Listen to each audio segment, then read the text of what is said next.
in the interest of time, I think that we should get started promptly. We have a full hour to fill. I want to start by thanking you all for joining us and introducing myself. My name is Liana Mestis, and I'm the Deputy Director of Co-Design Collaborative.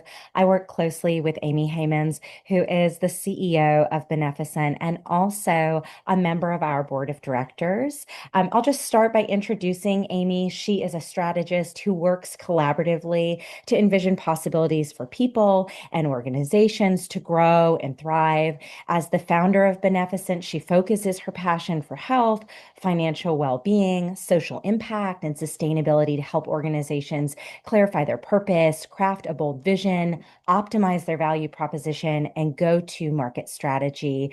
Amy is a really big believer in learning and the power of community and networks to drive change. And she is dedicated to lifelong learning, teaching, inspiring people through events, connecting people through collaborations, and sharing her inspirational message of designing a better world. She serves as the VP of the board for An Orphan's Dream and here as a member of our board of directors. Amy, thank you so much for sharing your time and your expertise with us today. Really excited to learn from you. With that, I will turn it over to you. If there are any questions or any challenges accessing the Zoom or using Zoom throughout the session, please use the chat function. I'm here to be a resource and available to you all throughout the session. So thank you so much. And Amy, I'll turn it over to you. Thanks so much, Leanna. And hi, everybody. I see some old friends and some new friends, hopefully. So I'm glad you're all here. And thanks so much for joining. I'm located up in New Hampshire. It's a chilly day, but nice and sunny. And I can't think of a better way to spend the day than with you all. So I have a lot of content that I'll walk you through today. But if you do have a question, put it into the chat and Leanna can let me know if anything comes through. We'll certainly have time for questions at the end. And I'm really excited to dive in. So this topic, human centricity, I've been spending my career the past 20, 25 years on human-centered design and especially at health experiences and financial experiences, but all experiences. So nowadays I'm working a lot in social impact, in government, with nonprofits and with corporations to leverage futures thinking to carve a path during this wild time. But I like to start out with definitions. So first defining design. So I like this definition by Charles Eames, who is an architect, because it talks about purpose. So design is a plan of arranging elements in such a way as to best accomplish a particular purpose. The focus here on purpose to me is key because I believe design and designers, we find harmony in the chaos. We sort of synthesize all the things. We envision a better way so that we can paint the picture for all to see so that we can bring along folks with us. But ultimately, what are we trying to achieve? Because that is the purpose of design. And I mentioned my career in design has been for the past 25 years, and I've seen a lot of technological innovation and evolution from, just desktop computers to the internet to smartphones to where we are now with AI. And I believe design is about applying figuring out how to adapt and apply technology to help organizations achieve their goals and to help human beings achieve their goals, right? So it's really that dual purpose. How do we adapt technology so that people and organizations are able to make use of it?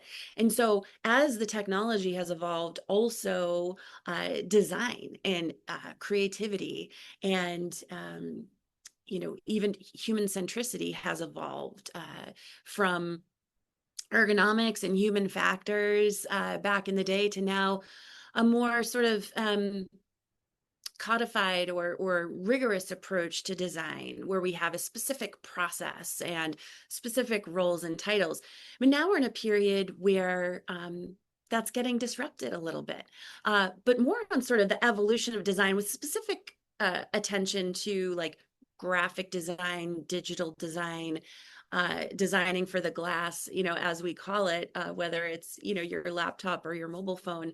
But I should mention on this slide, we don't know where technology is going in the future. Like Elon Musk just tried to patent or trademark rather the terms telekinesis and telepathy. So we are going in the direction of brain computer interaction, which is glassless, right? Voice experiences are glassless or modified by glass. But anyways, so we started out with, pixel perfect static screens. We moved into style guides and responsive CSS and then into design systems.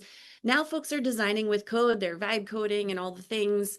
And that's going to affect experiences, customer experiences, digital products, which those things eventually, and probably sooner rather than later, considering the pace of change, are going to dynamically adapt on the fly so that your experience is going to be different than my experience because of where we are, our context, our preferences, everything that is known about us. And that's going to lead to predictive hyper-personalization or bespoke experiences. And then again, who knows if we're all going to sort of be communicating via Neuralink in the future, and my algorithm's going to talk to your algorithm and whatnot, right?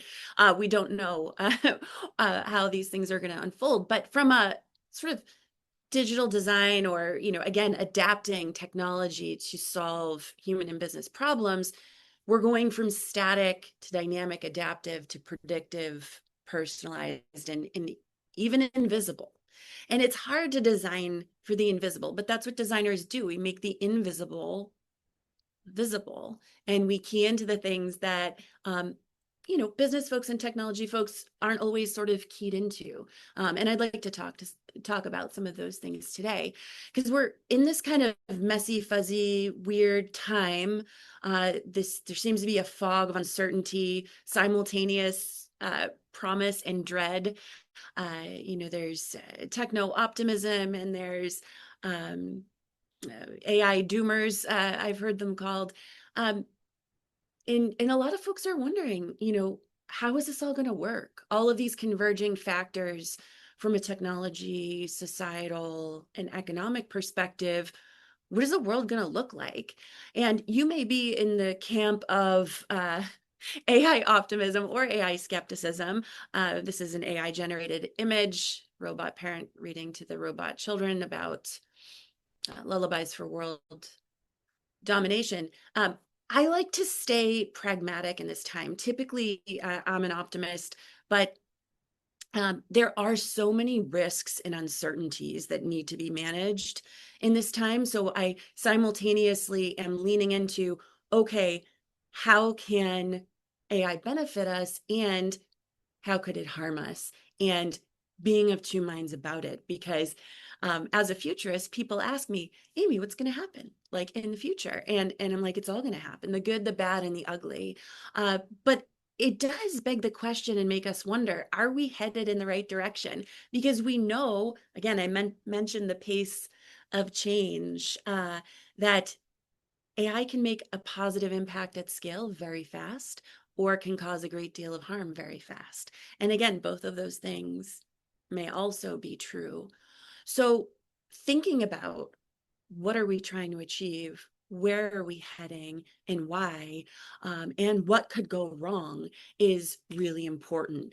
And again, I mentioned I'm a designer. I've spent my career in design, and I believe that even though AI is starting to design and code, that we still have a role in adapting technology to meet human and organizational need, and that design matters now more than ever. I did see, again, in the dot-com boom, a lot of coding happening, a lot of engineering, a lot of technology, a lot of throwing mud at the wall and seeing if it's going to stick. And now is very similar, where there's a lot going on, a lot of investment being poured into AI. Is it paying off yet? Right? We thought when the interwebs came out, it was going to solve all of our problems. Well, it didn't. It made us more productive, but we still work as much, if not harder. Same with AI. Is it going to solve all of our problems? I don't know. Maybe it's just going to increase productivity, but not necessarily improve how we would measure our human experience. How do we know we're actually living better as a result? What are those measures that matter? But we need ethics, and we need to focus on humans, and we need to visualize experiences. And so this is why I think design and creativity and artists are needed in this time. But in order to kind of, again, find harmony in the chaos, or like tame the madness, I like to come up with frameworks to understand the world and the universe. So I've come up with these 5 C's of design. Now, there are many, many more things that are important during this time, but I wanted to focus on these 5. So clarity, compassion, curiosity, creativity, and collaboration. And with these themes, I'm going to weave in systems thinking, futures thinking, AI, oh la la. Like my goal isn't to overwhelm you with all these things, but to introduce you to things that you might find interesting and worth exploring further. So first, clarity. What impact are we trying to make in the world? That can be at the micro level or at the macro level, or all of the things. It's like, for example, I do a lot of work with health insurance companies. One of them I'm working with now has multiple millions of members. If we can help those folks navigate health better, or reduce the harm that's being done through a specific process, we might not fix healthcare or fix health insurance, but at the micro level, maybe we can improve people's lives just a little bit. But the best strategy delivers value ultimately to both the business or the organization and the people served by that organization. So this is, systems thinking, reinforcing loops. Reinforcing loops can be positive or negative, but I like to look at positive reinforcing loops. How do you create that virtuous circle where people served by the business are doing well and the business is doing well? The two don't have to be mutually exclusive, although oftentimes they are, and they can be. But I think that we can design for positive reinforcing loops. And this is something we developed at MadPow called the KPI universe. And it's basically noting like, okay, what ultimately is our objective, and what are the leading and lagging indicators of that? What are all the different things we could measure in the universe that can give us a signal that we're sort of tracking in the right direction? But when you're talking about value and impact, I like to think about value creation for all stakeholders, internal and external. So from the employee on out to shareholders, the community, customers, suppliers, this whole ecosystem of impact that an organization has. And this is aligned with, you may have heard of the triple P bottom line. So people, planet, profits. I am a even bigger fan of donut economics. So there's a great book, Donut Economics by Kat Rayworth, and she talks about, people, human beings. We need certain things like Maslow's hierarchy, but water, food, education, income, social equity. We need these things, but how do we provision for humans to thrive within the constraints of what our mother planet spinning sphere is capable of, without overshooting and potentially damaging that habitat, which then would have implications for our human ability to, again, provide for human thriving and flourishing. So it's a great model to kind of think about.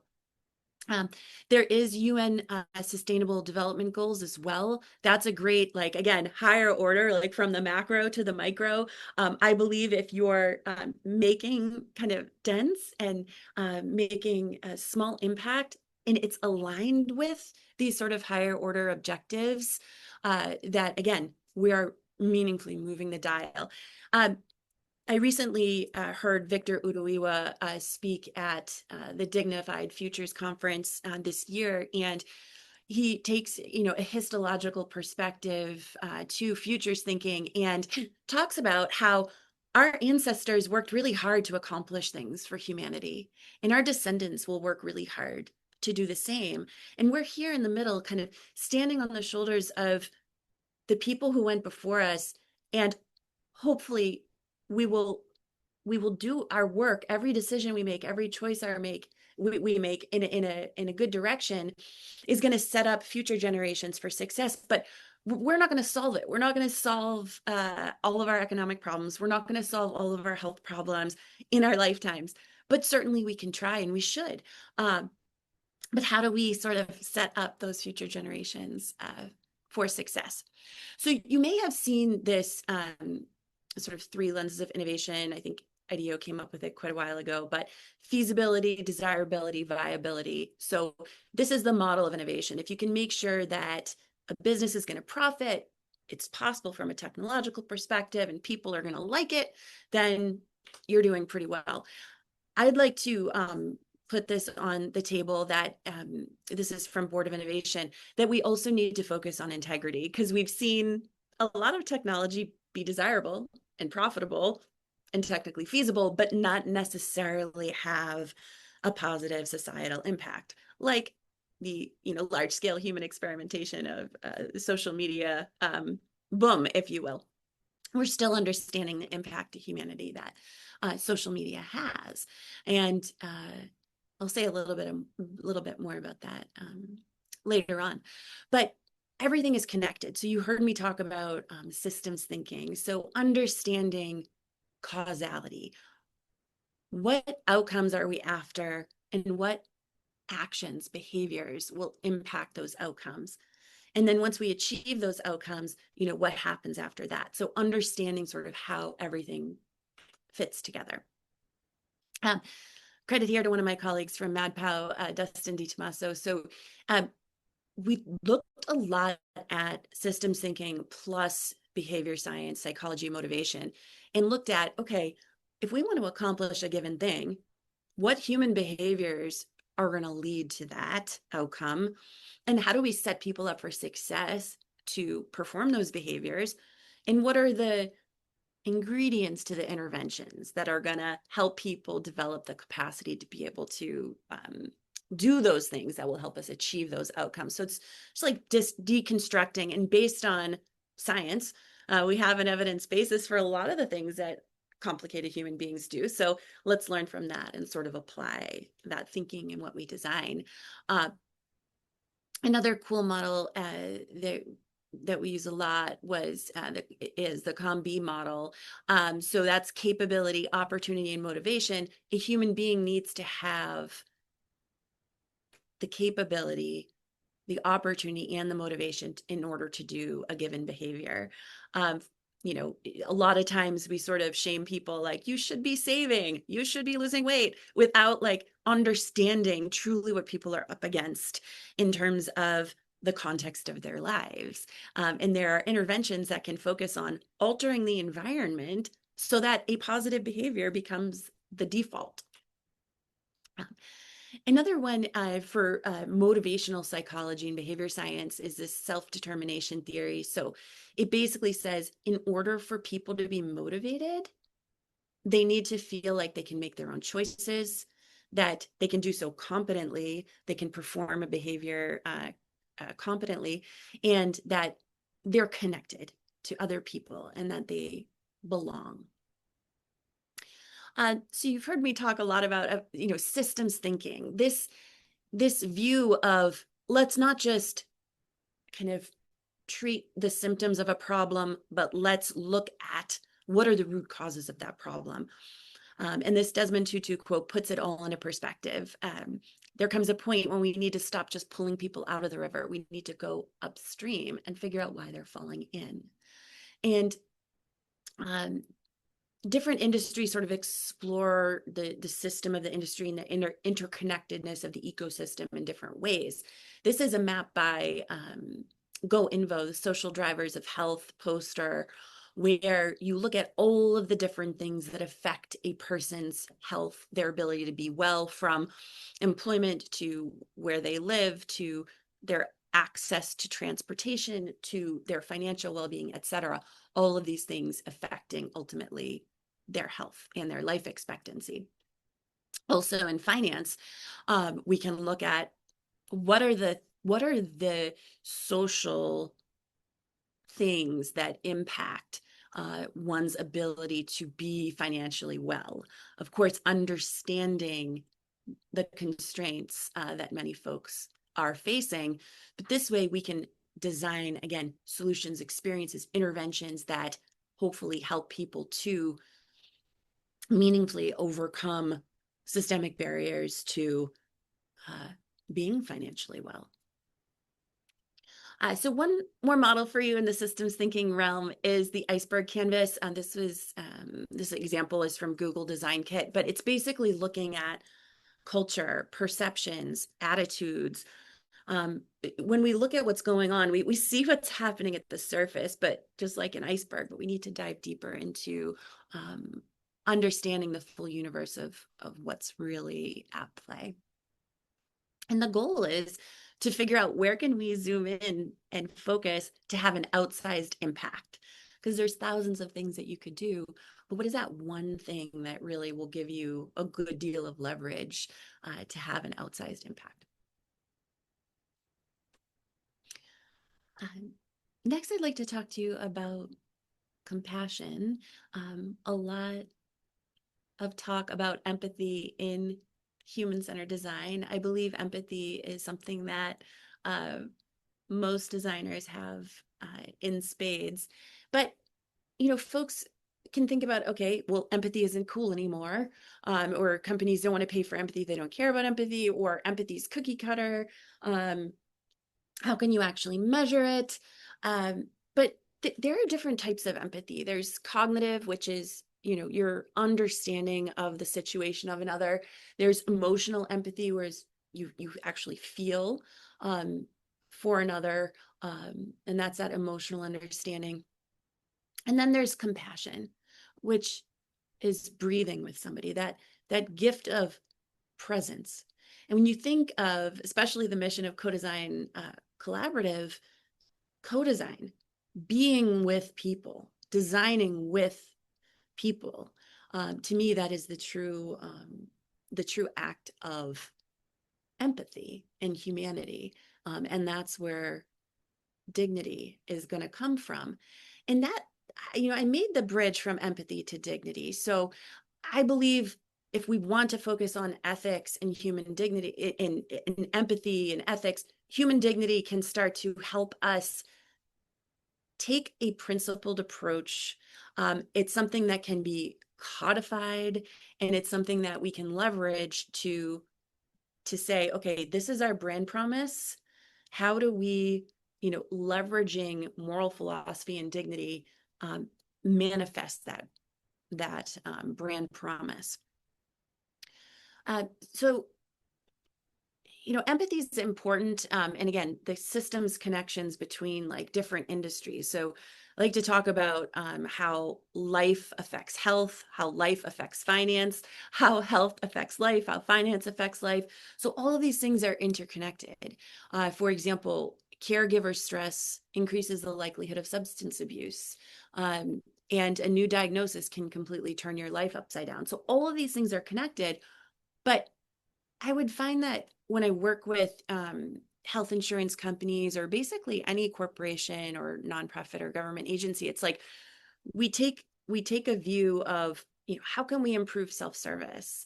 How can we get people to do the thing that's going to help us achieve the business objectives? So you see here at the bottom, like a typical journey, like these are the things that people need to do with their health insurance. They need to check coverage, understand costs, figure out how to get their prescriptions filled. But piled on top of that insurance journey is their health journey. And then in order above is their life journey. And, they could be going through a divorce while receiving a life-changing diagnosis, while trying to understand the costs associated with treatment so they can make a decision around treatment. All of those things can be happening at once. But as we interact with large corporations, it these things are disconnected, and a person isn't treated sort of like a whole person.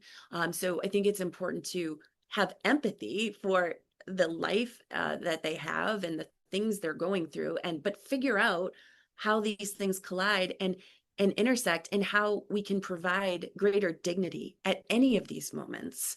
Um, that's what we're looking at, because I think it's not just about transactions or products or an insurance company's needs, but it's about health outcomes. It's about life outcomes. It's about the entire experience. So I started thinking about dignity when I was taking care of my mother toward the end of her life about 5 years ago. She was in hospice care, and um, in hospice care, it's about adding more life to your days, not adding more days to your life. And in hospice care, everything is orchestrated to appear before you even know you needed it. It's a completely designed experience, and it creates moments of beauty between you and a loved one. You've heard me talking about health and finance. I mean, those are two of the most important things to people in their lives, but the most important thing is relationships. Our relationship with ourselves, our relationship with others, how we sort of see ourselves in the world. And so the fact that this health experience was designed to deliver meaningful relational experiences, I thought was a beautiful thing. And that's when I started thinking more about dignity, which is the right of a person to be valued and respected for their own sake and to be treated ethically. And I think as we, as human beings interact in the world, we see moments of indignity or moments of dignity. We know what it feels like when we're being judged or locked out or ignored or harmed or devalued or controlled or brushed off. It doesn't feel good.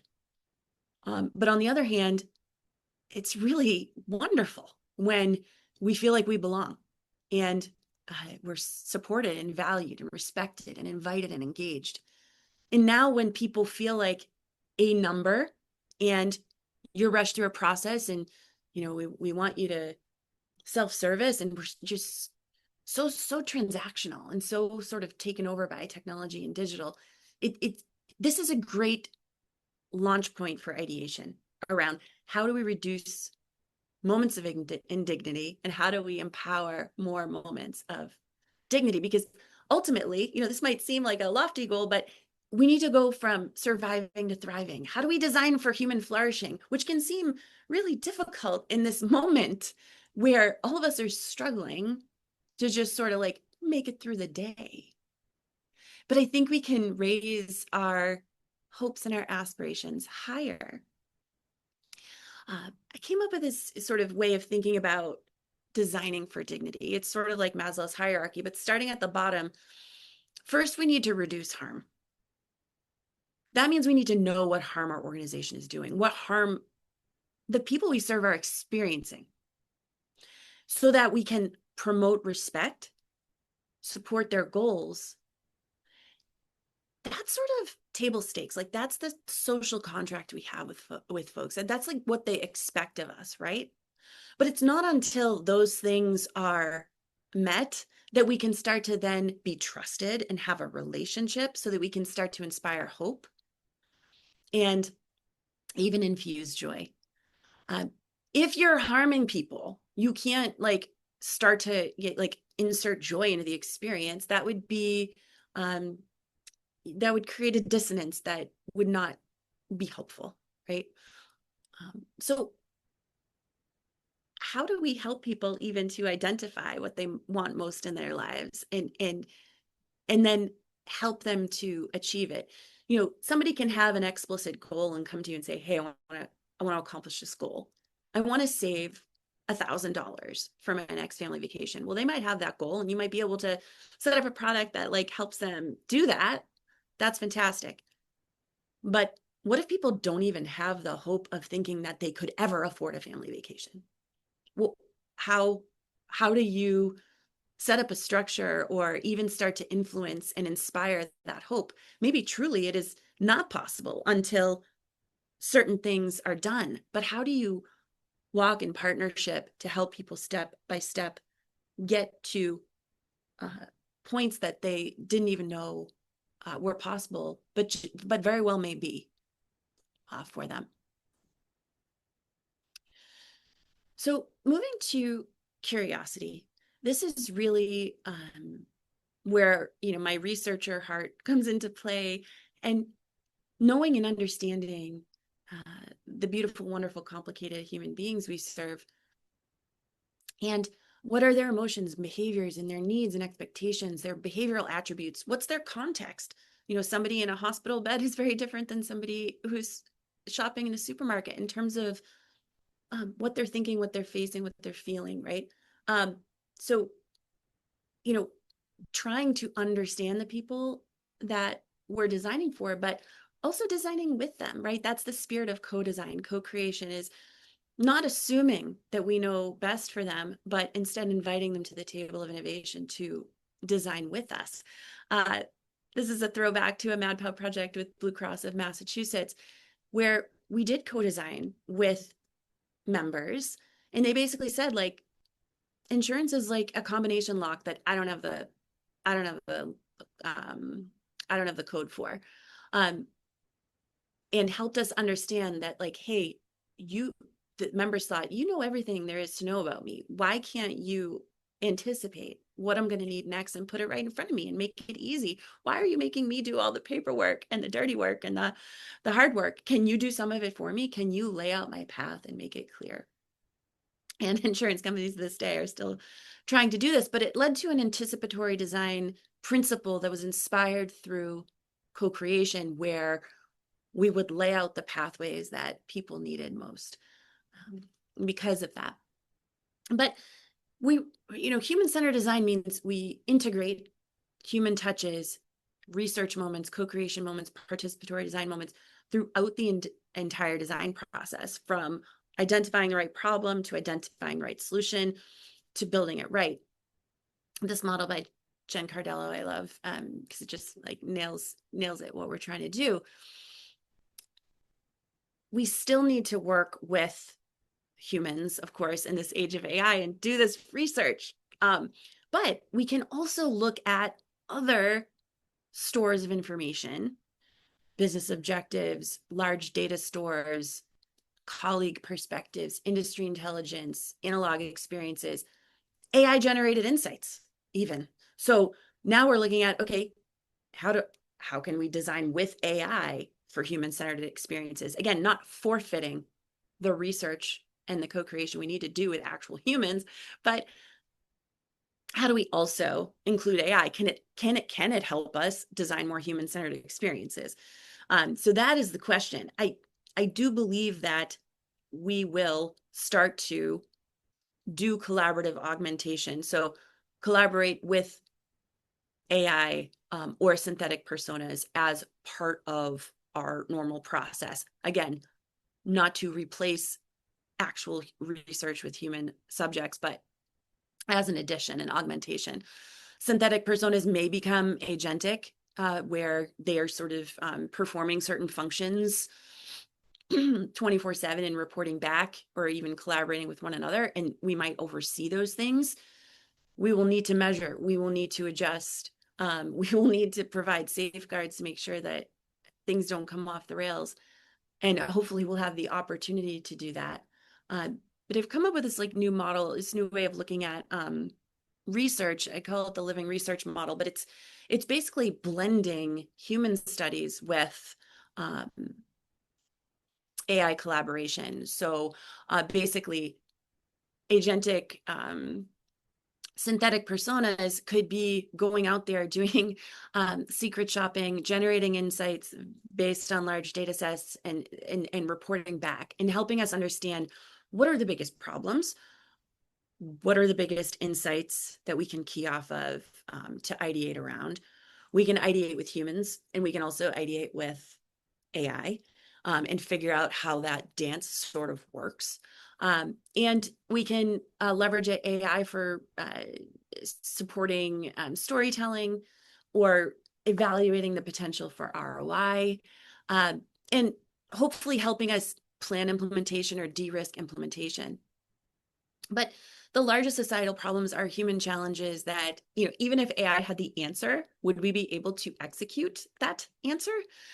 Probably not, right? Because we're large organizations, organizational psychology matters, change management, all of these things. So I'm trying to think about AI like a part of the team, but not something that is just like, needs to replace everything in one fell swoop.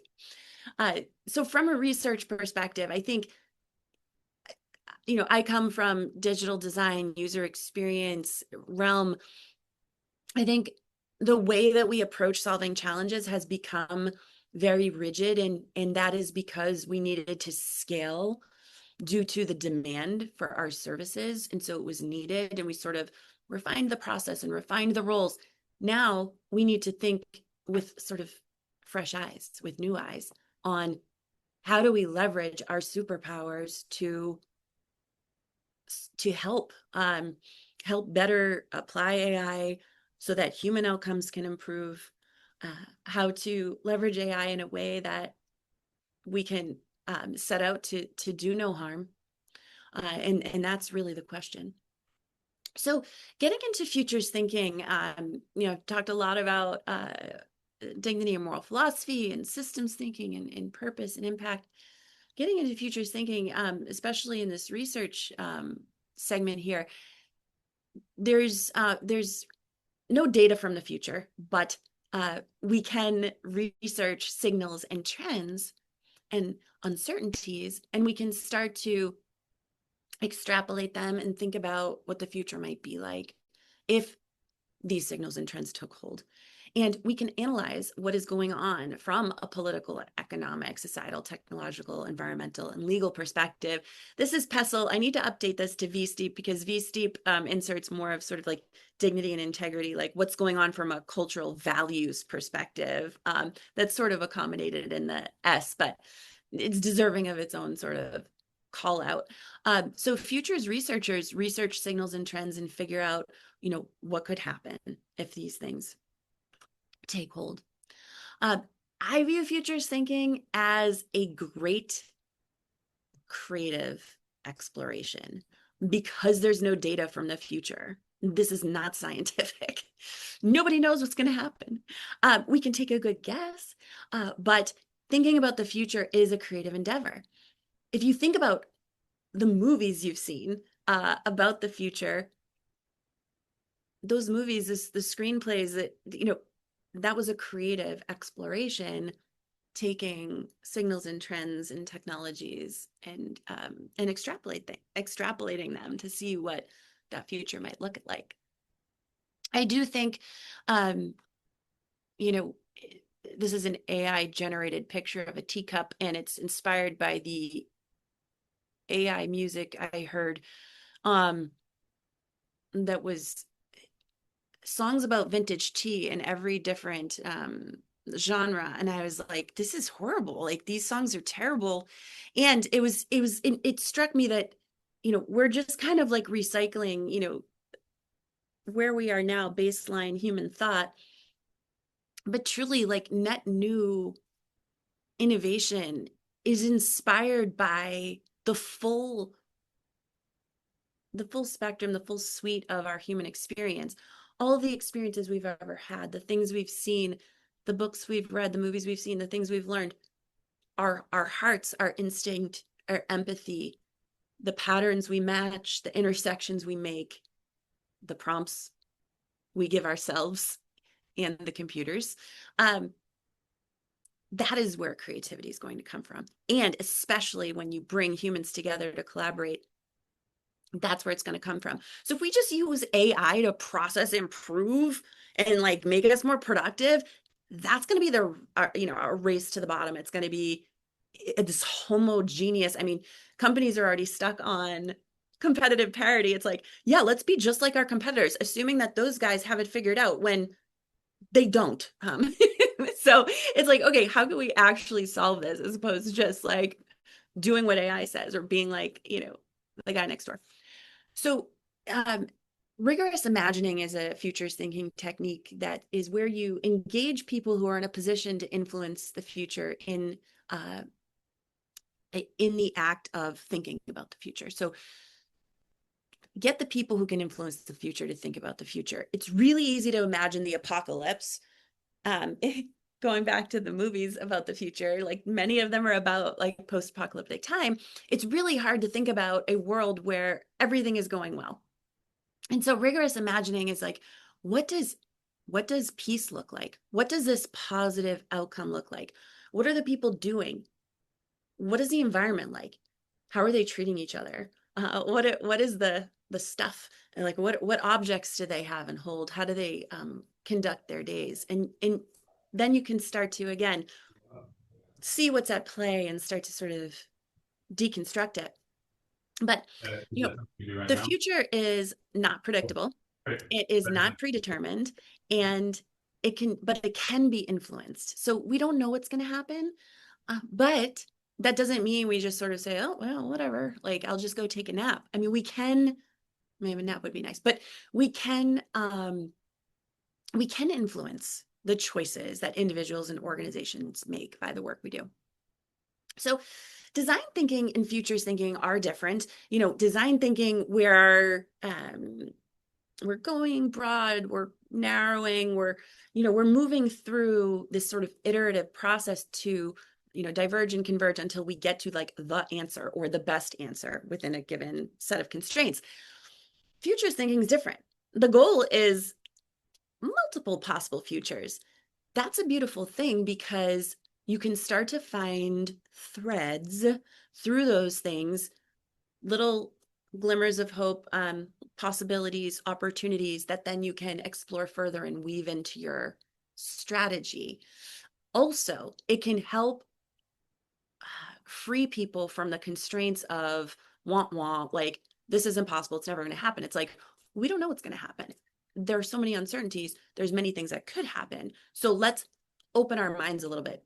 Also, if we're just going to, if AI can like solve all our problems, change the world, etc.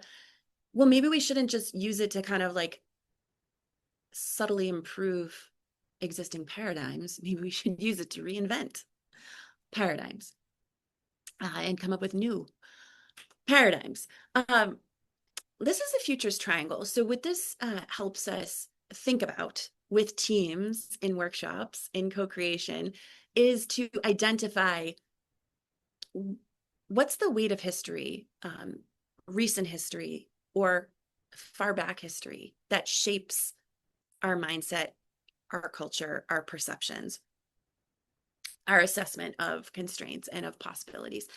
What are people screaming for right now? And where is the future really pushing us? What are we feeling? And then in the future, where do we think things could head? That helps us kind of identify underlying attitudes and perceptions that team members may have that shape their ability to kind of imagine new possibilities.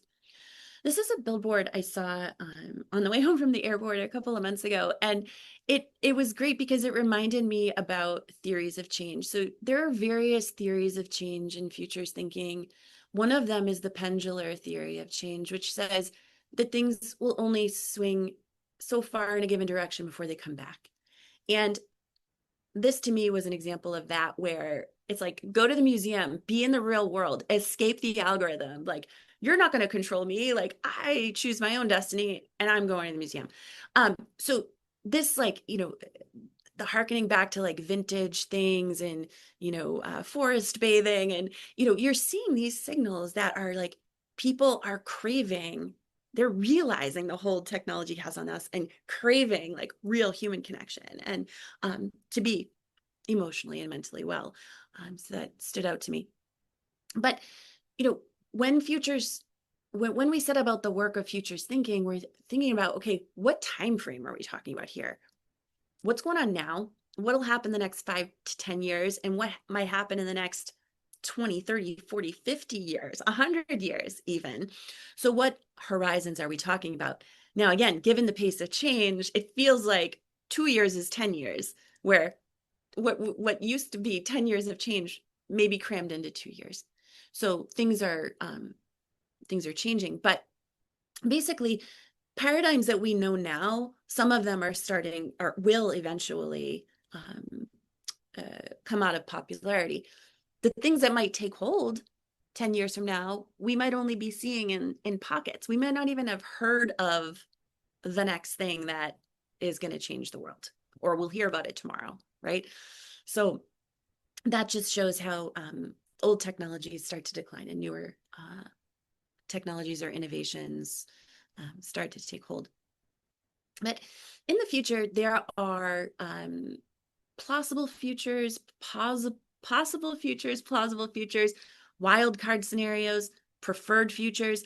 I love to think about preferred futures. What's our aspirational vision? Where are we trying to go? Do we have consensus around where we're trying to go and what that looks like, so that we can set about the work of backcasting to the present moment what would need to be true in order to empower that future? And also to think about dark scenarios. Some people think that COVID was a wild card. Well, epidemiologists around the world would disagree. They said that they would have said it's probable. We see it coming. It's going to happen. So it just depends on who you talk to. But dark futures are important to consider so that we can de-risk. And what business doesn't like to de-risk? I mean, that's really the role of working with humans. Like, you want to spend a whole lot of time and money on something and get it wrong because you didn't consult with or consider the things that could happen and de-risk the uncertainty that is out there. One method I'm a big fan of for futures thinking is 2x2 scenarios. This is where you first you would make a list of all the uncertainties or all of the things that would really drive impact, those drivers of change. You pick two and you plot them and you look at if this driver of change or this uncertainty was minimally developed or maximally developed, what would that look like? And you imagine 4 different worlds.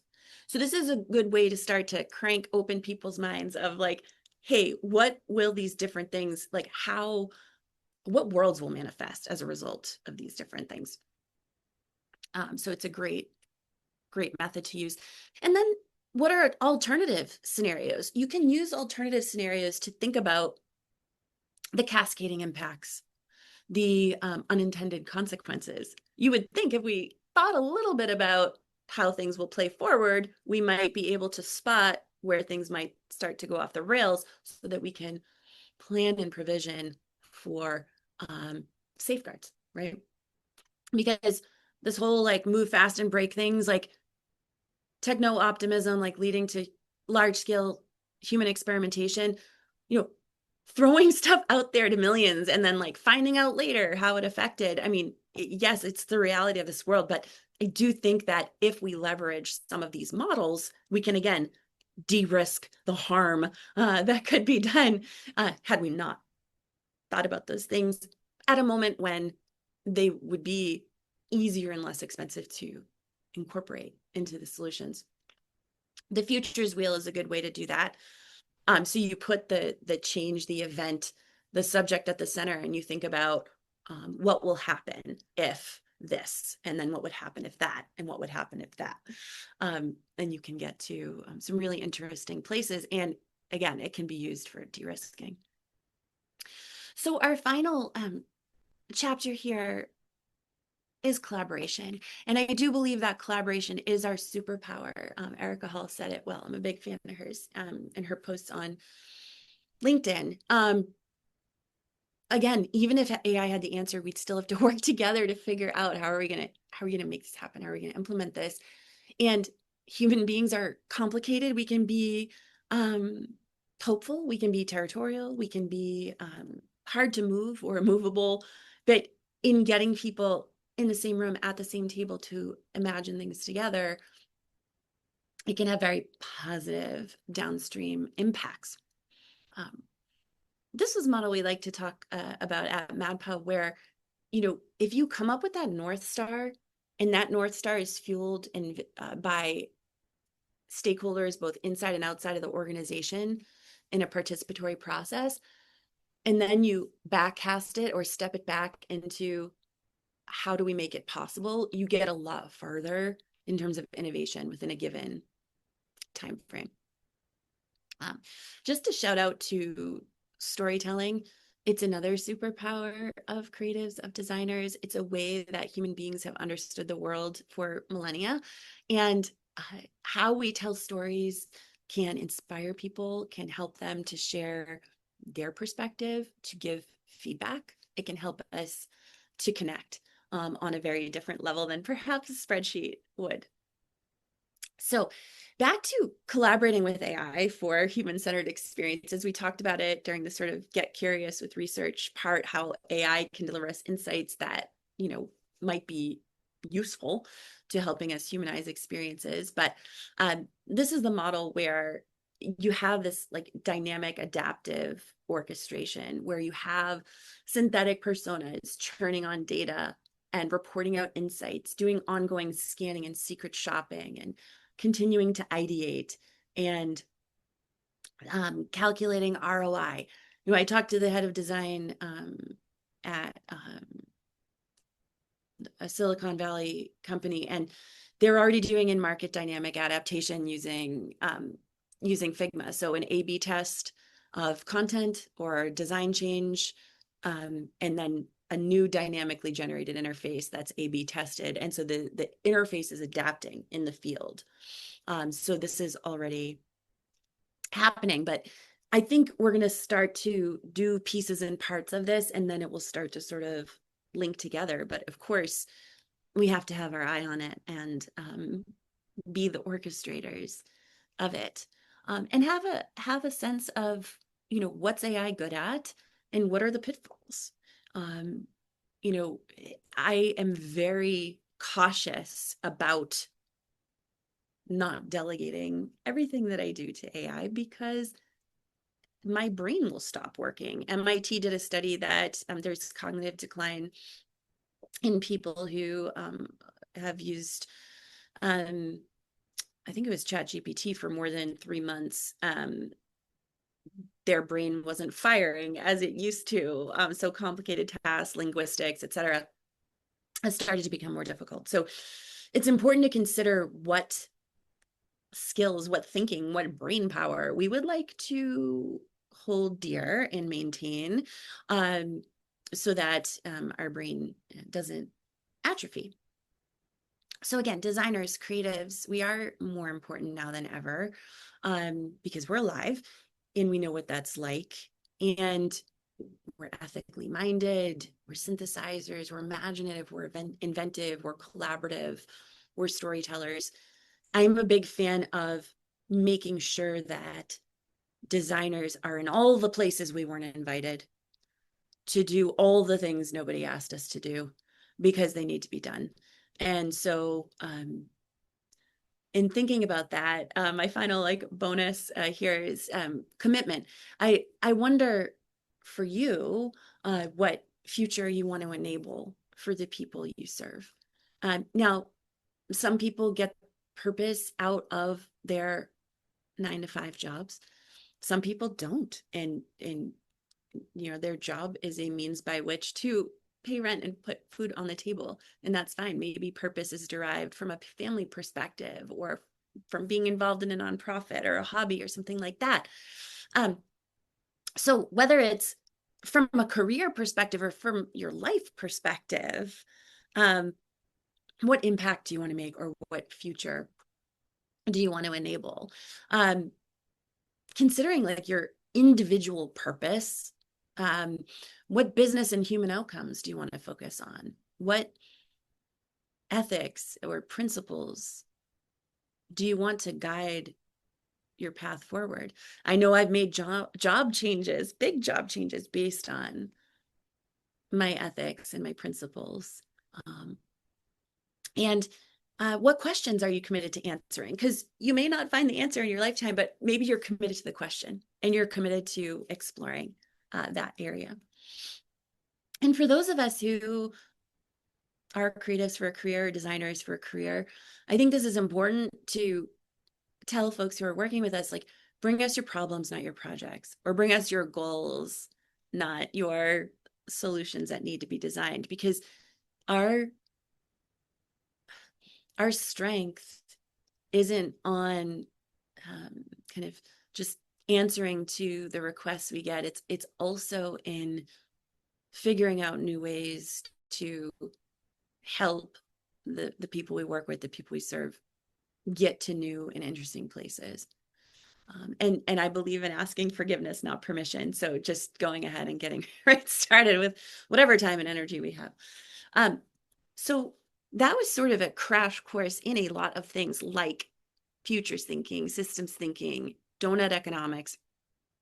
Um, if you want to learn more, we can certainly provide this presentation to you. And there's links to a great book about futures thinking. University of Houston has a master's program and even a master's certificate in futures thinking. Institute of the Future has free courses. Thinking in Systems is a great book. IDOU has courses in systems thinking. And then Kate Rayworth's book on donut economics is excellent. So with our final moments here, I just love to give you a minute to think about one thing you want to learn more about, an offer you'll make or an action you'll take, um, based on where your heart and mind is at today. I'm just going to give you a minute or two to think about that.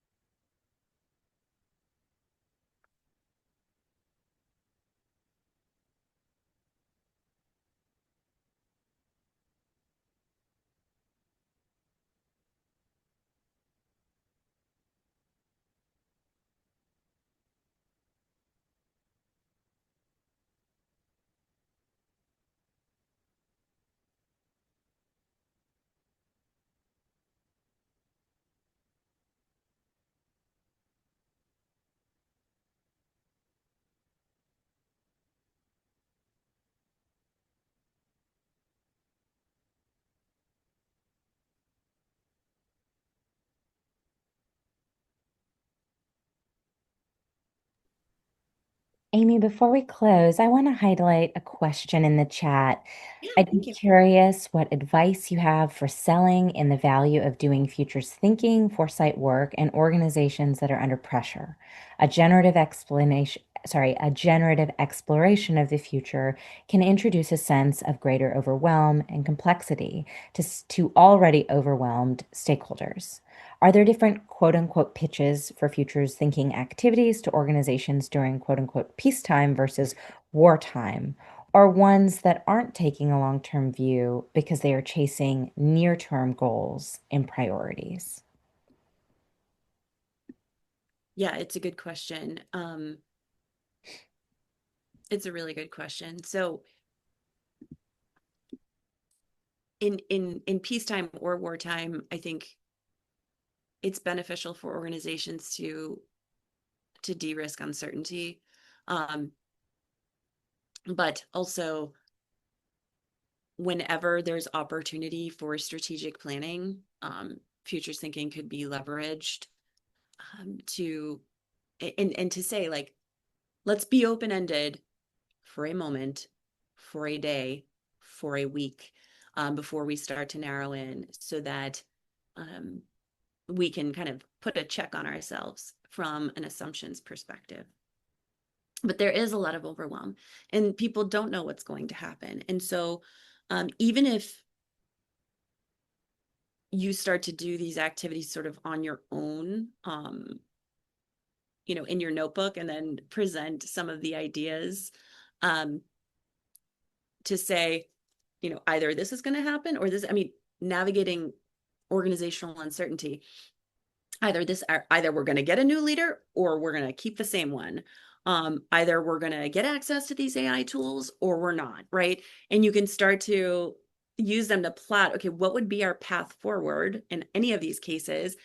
How do we know when each of these things is becoming more likely? And is there a common thread of thing that we can do that is unified? So instead of it feeling like too open-ended, it can actually help us narrow into what is within our sphere of influence of everything we explored. And you can do a 2x2 in an hour. And so I'd have to know your specific culture for like how to sell it. If you could sell it as fun, if you could sell it as an icebreaker, if you could do it independently and throw somebody a slide, like I'm not sure, but it's a great question. Every organ situation is different. Amy, thank you so much, both for sharing this presentation and for also responding to, I think, many different situations, different many possibilities in 1 hour. It's really impressive. We do hope that if you're able, we'd love to have some iteration of this impressive deck. We'll share a recording with everyone who's registered for this program. If you have questions or follow-up for Amy or for Co-Design Collaborative, please send us a note at info@codesigncollaborative.org. I'll make sure that Amy receives any questions that you have. I'm also happy to speak to ways to get involved, other programs that we have upcoming. We're working to schedule other professional development offerings for the winter and spring. So please stay attuned. Thank you so much for participating today. And thank you again, Amy, for sharing your knowledge and your learning with us. We are all in the midst of the AI and really appreciate some guidance on how to move forward. So thank you so much. And thank you, everyone, for tuning in. Have a good rest of your afternoon. Bye, Amy. Thank Thanks, you. Amy. Thanks, Thanks, Leanna. Thanks, everybody. everyone. Bye bye. Take care.